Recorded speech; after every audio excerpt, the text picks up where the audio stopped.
بسم اللہ الرحمن الرحیم. میرے برخوردار جناب مرتضی جاوید عباسی صاحب، میرے انتہائی قابل احترام بھائی عنایت اللہ جدون صاحب، ہمارے ابٹباد کے صدر محبت عوان صاحب، ہمارے جنرل سیکرٹری چھوٹے برخوردار جناب ذوالفقار صاحب، اور میرے نو منتخب اراکین نبیل اشرف تنوری صاحب، ذوالفقار بٹو صاحب، واجد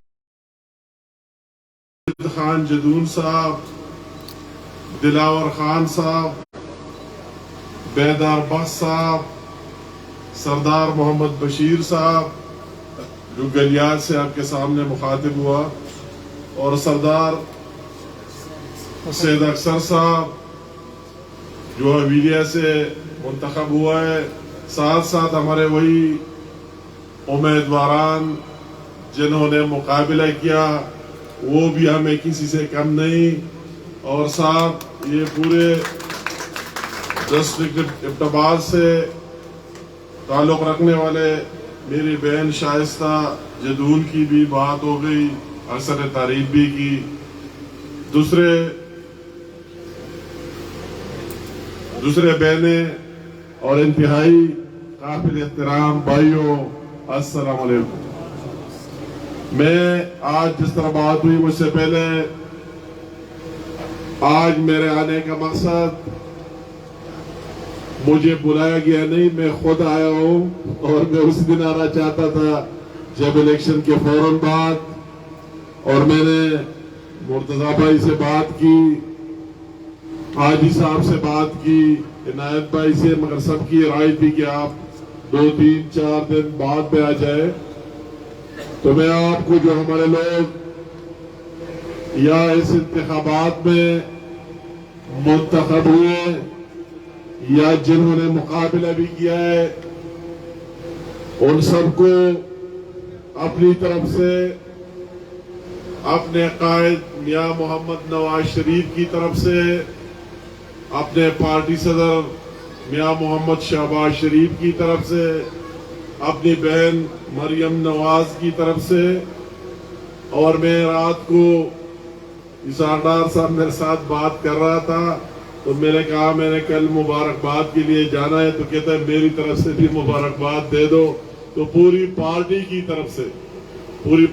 طرف سے میں ان تمام امیدواران، اس پارٹی کی لیڈرشپ اور تمام پارٹی کی لیڈرشپ، تمام ورکران، کارکنان، تمام ونگ سے تعلق رکھنے والے اراکین، سب کو تہ دل سے مبارکباد دیتا ہوں، اور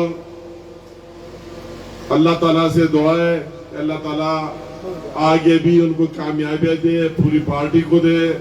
اور میں پوری پارٹی نے جس طرح یہاں محنت کی اور ایک ہو کر سب کچھ قربان کر کے اتنے دن، میں عنایت بھائی کو کہہ رہا تھا اچھی بات ہے